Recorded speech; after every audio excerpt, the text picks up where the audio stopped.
This is Pop-Up Book, your midweek pop-up book review from Book Public on Texas Public Radio. I'm Yvette Benavides.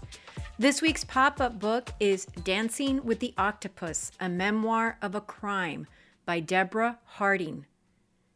When Debora Harding was 14 years old, she was abducted at knife point. An ice storm swirled throughout her hometown in Omaha when this occurred, as she waited outside a closed church, assuming the choir practice had not been canceled since a school wrestling event across the street went on as planned.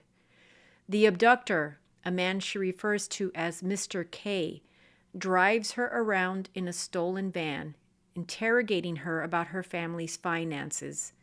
The young, naive girl surmises that her father must make $16,000 a year. It turns out it doesn't matter what he makes. Mr. K will demand $10,000 in ransom. He does so from a payphone and threatens to kill Debora's father and his daughter if he doesn't come through with the money. After making that ransom call, Mr. K drives young Debora to a secluded area, puts a sack over her head, and rapes her before leaving her out in the below-freezing conditions in a railway yard. He will go alone to the mall parking lot where he is to meet her father. Debora escapes and returns to safety. Eventually, Mr. K is caught, tried for his crimes, and sentenced to 25 years in prison. But that's not the end of the story. That's not even the story. Where is Debora's mother in all this drama? She's at home, doubting her daughter's claims about what happened, saying that none of it ever happened.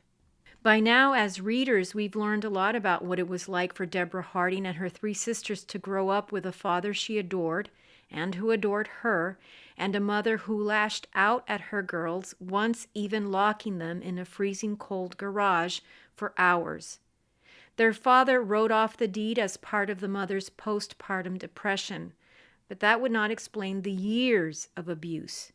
Beating Debora for failing to put the laundry away, belting her sisters to the point of drawing blood from large welts on their calves when she believes that they took sips from her glass of Coca-Cola.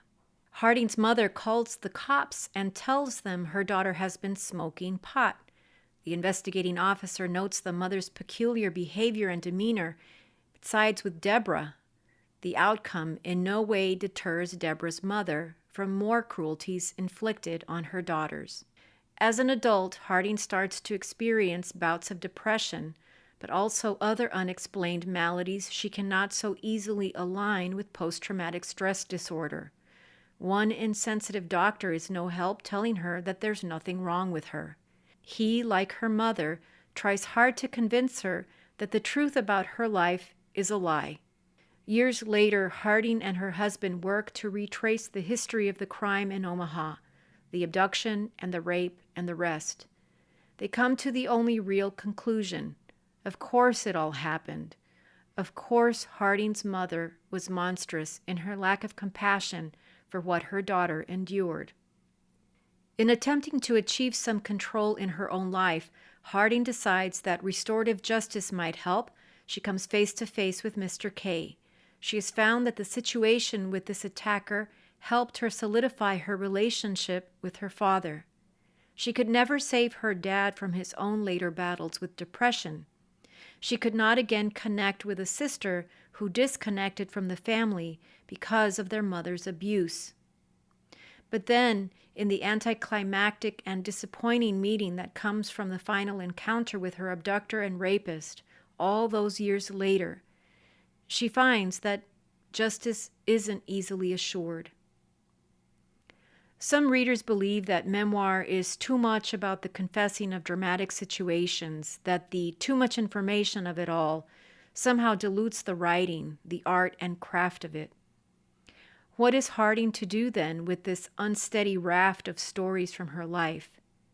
She shows the ways in which each devastating relationship is connected to the next sad event, or even happier and more optimistic ones. There isn't a way to nip and tuck at those. Her whole story is a composite of all these situations, and even more than just these. Harding shares a discovery she made while studying Freud's views on epilepsy. Freud argued that the Russian author Dostoevsky had a seizure disorder that was a symptom of his neuroses, a kind of severe hysteria. Dostoevsky had been a political prisoner and, quote, suffered trauma after being made to stand in front of a firing squad with a burlap bag over his head, only to receive a reprieve from the Tsar at the last moment. Writes Harding, but that was not all. His seizures stopped after he finished writing The Brothers Karamazov. This book, says Harding, had been based on the experience of, quote, living with his murderous father and the child abuse that Dostoevsky experienced. Therapy, exercise, a loving husband, and writing help Harding move forward, knowing now with even more certainty that the idea of resolution isn't a quick fix, but nor is it an enduring one. The resilience exemplified by Debora Harding seems like something entirely hard-won, and even appropriately shaky and intermittently unreliable, as she fights on. Debora Harding is the author of Dancing with the Octopus, a memoir of a crime. It's published by Bloomsbury. This has been Pop-Up Book from Book Public on Texas Public Radio.